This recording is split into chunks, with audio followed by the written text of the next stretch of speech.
아멘. 할렐루야. 혼란한 세상 속에서 하나님만이 지혜요 힘과 능력이 되시는 줄로 믿습니다. 그 믿음으로 오늘 하루도 승리하시기를 먼저 주의 이름으로 축원합니다. 영상으로 예배하시는 분들에게도 동일한 은혜 임할 줄로 믿습니다. 오늘 미가서 2장 말씀을 통해 여호와께서 선두 되시는 나라, 여호와께서 선두 되시는 나라라는 제목으로 말씀을 전하겠습니다. 미가서의 말씀을 보고 있습니다. 미가서는 이사야 선지자와 동시대를 살았던 인물임에도 우리에게 참 쉽게 알려져 있는 인물은 아니었습니다. 그러나 이 이사야의 선지자와 비교했을 때 그 역할 무대가 달랐을 뿐 문학적으로나 더 나아가 이 말씀을 듣는 그 말씀의 중요성에 있어서는 이 이사야와 비교할 바 없이 다름이 없었습니다.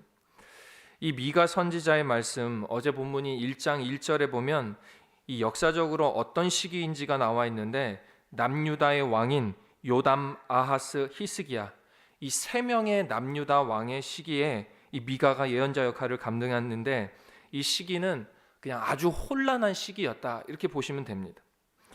이 시기보다 200년 전 앞으로 시계를 당기면 이 200년 전의 분열 왕국 남유다와 북이스라엘로 분열되는 시기가 있었습니다. 그 200년이 지난 지금은 어떤 시기냐?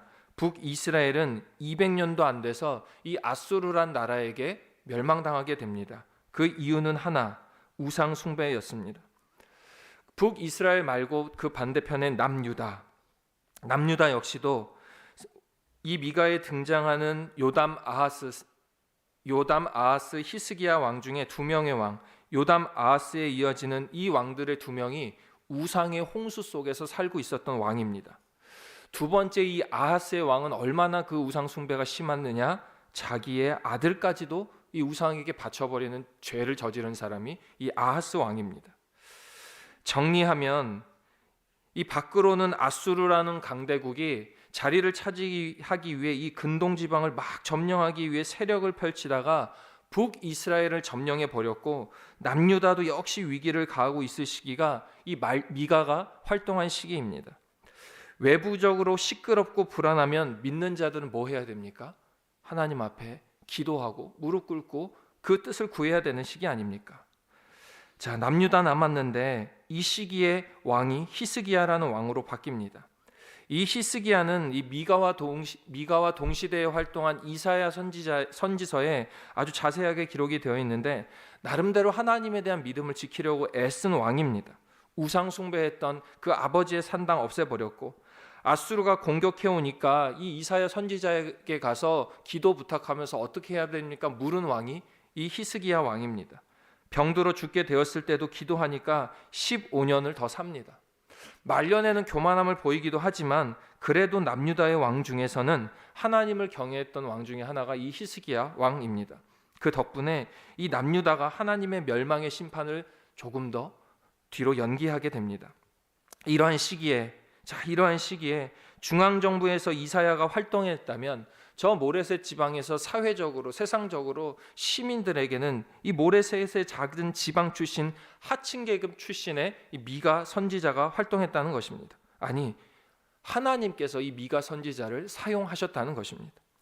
이 미가 선지자로 하여금 당시에 잘못된 부를 누리고 있었던 강한 자라는 사람들, 그들이 갖고 있던 힘과 권력으로 억압과 착취를 일삼는 이 시대와 나라에게 하나님의 진리 그거 아니다, 니네 잘못됐다, 하나님의 공의는 이런 것이다 라고 바로 세워지기를 애통으로 몸부림치며 기도했던 것이 이 미가 선지자의 내용이라는 것입니다.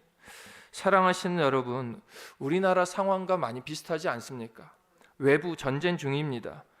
진짜로 전쟁 중 아닙니까? 팔레스틴과 이스라엘 땅이 전쟁 중이고 저기 러시아와 우크라이나가 전쟁 중이고 우리 내부 국가 영역들은 어떠합니까?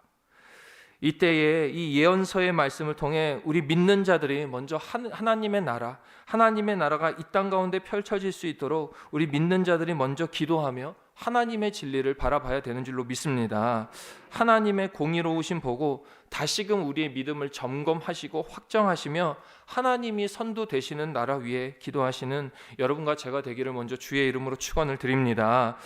오늘 말씀을 통해 하나님께서 선두 되시는 나라는 어떤 모습이 있는지 몇 가지로 나누어 그 교훈을 얻고 그것이 우리의 기도 제목 되기를 원합니다. 첫째로, 손에 있는 힘으로 그것을 행하는 자는 화가 있습니다. 손에 있는 힘으로 그것을 행하는 자는 화가 있습니다. 오늘 우리가 읽은 본문인 2장에서는 본격적으로 이스라엘이 어떤 죄가 있는지, 이 남중에 어떤 죄악이 있는지 그 실체를 파헤치기 시작합니다. 그러면 먼저 저 사회상에 어떤 현재의 죄성 모습이 있는지를 파헤치는데 미가 선지자의 말씀이 2장 1절입니다. 그들이 침상에서 죄를 꾀하며 악을 꾸미고 날이 밝으면 그 손에 힘이 있으므로 그것들 행하는 자는 화 있을진저. 새 번역으로 다시 읽어드립니다. 새 번역 성경입니다. 악한 궁리나 하는 자들, 잠자리에 누워서도 음모를 꾸미는 자들은 망한다. 그들은 권력을 쥐었다고 해서 날이 새자마자 음모대로 해치우고 마는 자들이다. 이스라엘의 권력자들이, 힘을 가지고 있던 자들이 악한 궁리나 하고 있다는 그 죄악을 미가 선지자는 지적하고 있는 것입니다. 힘이 있는 자들이 권력 가지고 어떻게 하면 백성들을 착취해서 자기의 배를 불릴까, 그 음모를 꾸미고 있다는 겁니다. 지금 이 시대의 어려움은 외부에서 오는 어려움만 있는 것이 아니었습니다. 아수르의 공격이나 다른 강대국들 때문에 겪는 어려움의 상황만 이들을 힘들게 했다는 것이 아니라는 겁니다. 철저히 내부의 문제도 있었는데 그것은 단 하나의 문제, 우상 숭배였습니다. 하나님을 바라보면 복을 누리게 되고 그렇지 않으면 심판을 받게 된다는 신명기, 하나님과 이스라엘 백성들 사이의 언약의 말씀을 잊어먹은 겁니다. 그리고 그 약속의 자리에, 하나님과 나와의 그 약속의 자리에 무엇을 채워놨느냐, 자신에게 주어진 힘과 권력을 대신 채워넣으면서 하나님이 주신 힘이라는 그 거짓으로 어려운 백성들을 착취하고 있는 것. 하나님을 사랑하고 이웃을 사랑하는 모습이 아니라 자기 자신만 사랑하는 악한 모습의 그 시대와 사회의 모습을 이 미가는 신랄하게 지적하면서 애통해하고 있는 것입니다. 그러면서 하나님의 계획이 어떻게 진행되는지를 말씀하고 계시는데 3절입니다. 그러므로 여호와의 말씀에 내가 이 족속에게 재앙을 계획하리니, 뒤쪽에 재앙의 때임이라. 하나님의 자리에 자신의 교만함, 자신의 힘을 채워넣는 이 족속에게 무엇이 계약되어 있느냐? 재앙이 계약되어져 있다 이야기하십니다. 그리고 그렇게 실행하신다는 겁니다. 벗어날 수 없는 재앙의 때가 온다는 것입니다. 그러면서 하나님께서 결정타를 딱 내리시는데 이런 힘 있는 자들로 폐역해져 버리는 그 사회의 모습이, 그 사회가 어떻게 되느냐? 5절입니다. 그러므로 여호와의 회중에서 분깃에 줄을 뗄 자가 너희 중에 하나도 없으리라. 무슨 말이냐? 하나님께서 축복하셔서 저 출애굽한 이스라엘 백성들을 젖과 꿀이 흐르는 땅으로 가게 하셨고, 여호수아를 통해 12지파가 저 젖과 꿀이 흐르는 땅을 분배받았습니다. 역사가 그렇게 되었습니다. 그리고 현재를 행복하게 살되 하나님만 바라보면 되는 것이었는데 그 백성들 하나님을 바라보지 않았다는 겁니다. 그래서 하나님께서는 이 5절의 말씀, 여호와의 회중이라는 단어를 쓰시는데 하나님만 바라보는 사람들, 하나님과의 언약을 기억하는 사람들을 모아서 다시 제비를 뽑을 건데 그 힘있고 부패한 자들의 땅은 하나도 없다, 이렇게 이야기하고 계신 것입니다. 5절을 세 번역으로 다시 읽어드립니다. 주의 총회에서 줄을 띄워놓고 땅을 나누고 제비 뽑아 분배할 때에 너희 힘 있는 자들의 몫은 없을 것이다. 사랑하시는 여러분, 이것이 하나님이 주신 힘의 자리, 하나님이 주신 축복의 자리에 다른 것을 채워넣는 자들의 결과인 것을 반드시 기억하시기를 바랍니다. 그리고 이 모습을 우리의 삶에도, 우리의 환경에도 적용해야 합니다. 전 세계, 여러분 피부에 안 닿아서 우리가 모르지만 전쟁 중입니다. 러시아와 우크라이나가 전쟁 중이고 여전히 이란과 이스라엘, 이 젖과 꿀이 흐르는 그 근동 지역이 여전히 테러와의 싸움 중입니다. 언제 미사일이 떨어질지 모르는 지역입니다. 미국은 대통령이 바뀌는 것을 앞두고 전 세계 경제를 흔들고 있습니다. 눈에 보이는 전쟁뿐만이 아니라 경제 전쟁이요, 인권 전쟁 중입니다. 그 물결에 우리나라의 여러 부분들도 어렵지 않습니까? 외부적인 요건도 이런데 우리 내부도 불안합니다. 정치, 경제, 사회, 문화, 교육 어느 부분 하나 안정되어 있는 부분이 없습니다. 그래서 우리 믿는 자들이, 우리 광림재단이 먼저 기도해야 되는 것을 꼭 믿으시기를 바랍니다. 하나님의 축복으로 전쟁 겪었던 이 나라, 일제시대의 억압을 겪었던 우리나라가 이렇게 하나님의 자리까지 온 것은 하나님의 축복입니다. 그것은 우리에게 이 미가 선지자와 같은 애통한 마음을 허락하여 주셔서 이 나라와 전 세계를 위해 기도해야 되는 사명이 있다, 이렇게 우리에게도 권면하고 말씀하고 계신 것입니다. 힘 있는 자들이 힘 있는 자리에 자신의 우상 숭배 외에 하나님의 자리에 다른 것 두는 일이 없도록 우리가 애통하며 기도해야 되는 줄로 믿습니다. 이 사회를 위해 울부짖었던 미가의 탄식의 이 애통함이 지금 이 시대를 살아가는 우리와 저와 여러분의 사명이 되어야 되는 줄로 믿습니다.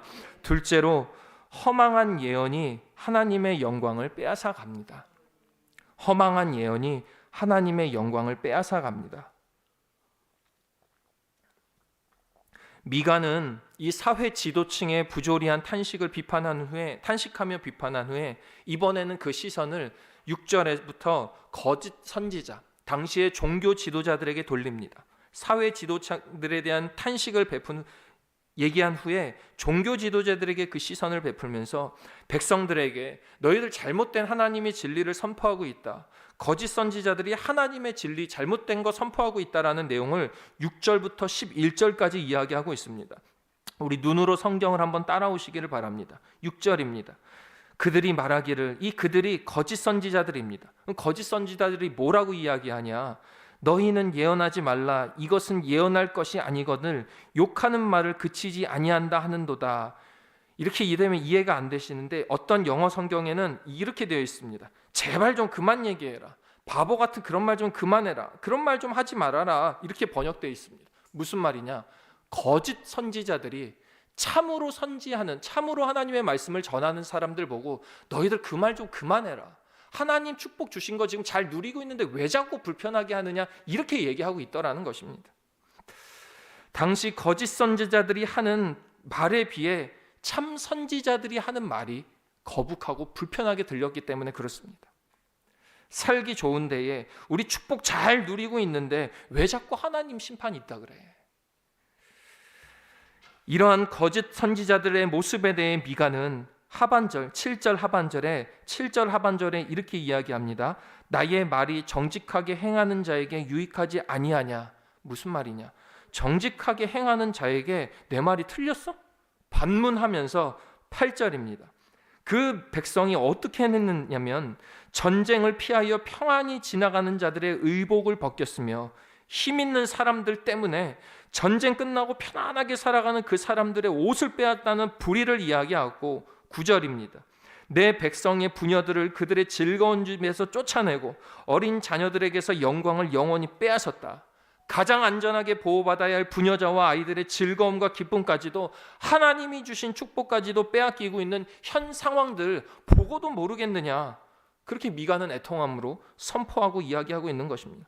그러면서 현 시점, 현 사회의 모습을 또 이렇게 한마디로 정리하는데 그것이 11절입니다. 이것은 너희가 쉴 곳이 아니니 일어나 떠날지어다. 이는 그것이 이미 더러워졌습니다. 그런즉 반드시 멸하리니 그 멸망이 크리라. 용서하십시오, 이렇게 변했답니다. 지금 너희가 누리고 있는 축복, 일어나 너희들 떠나라. 그거 더러워져 버린 거다. 그런즉 하나님이 반드시 멸망할 거다. 그 멸망이 크게 임할 것이다. 사랑하신 여러분, 종교의 부패는 사회의 멸망입니다. 아무 희망이 없습니다.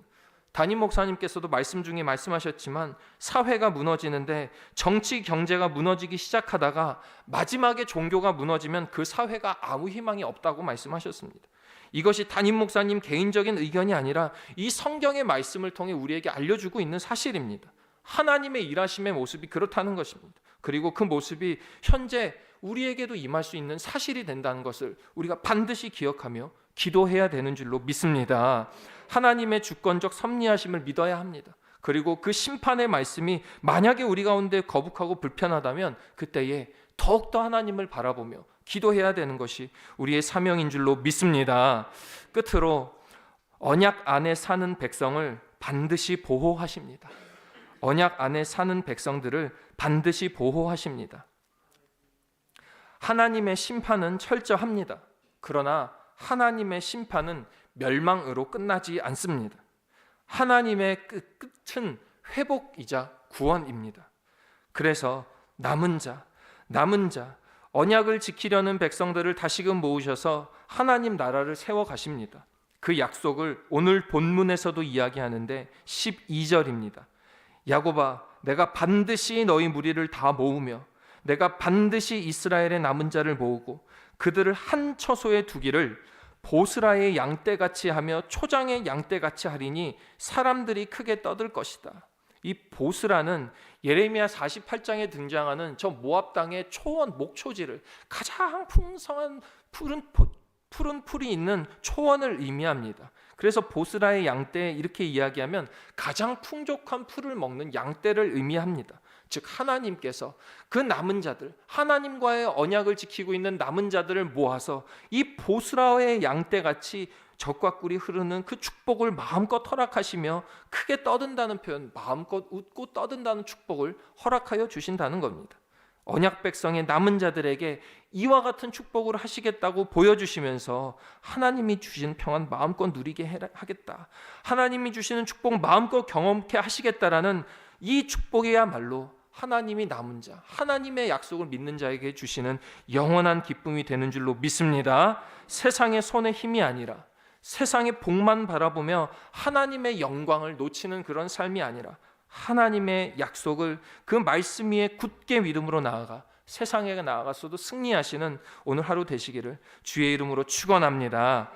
자비하고 은혜로우신 하나님 아버지, 하나님의 진리가 선두되는 이 나라 되게 하여 주시옵소서. 손에 있는 힘만 누리는 나라가 아니라, 거짓된 축복으로 하나님의 영광을 가리우는 나라가 아니라, 하나님의 법도와 진리가 바로 세워지는 이 나라, 또 우리의 삶 되게 하여 주시옵소서. 그래서 저 보스라의 양떼와 같이 하나님 주신 축복을 마음껏 누리는 주의 백성들 다 되게 하여 주시옵소서. 예물 정성껏 구별하여 주님 앞에 드리오니, 수많은 기도 제목 적어 하나님 앞에 올려드리오니 가장 좋고 선한 것으로 응답하여 주셔서 하나님의 영광과 기쁨 되는 오늘 한날 되게 하여 주시옵소서. 예수 그리스도의 이름으로 기도하옵나이다. 아멘.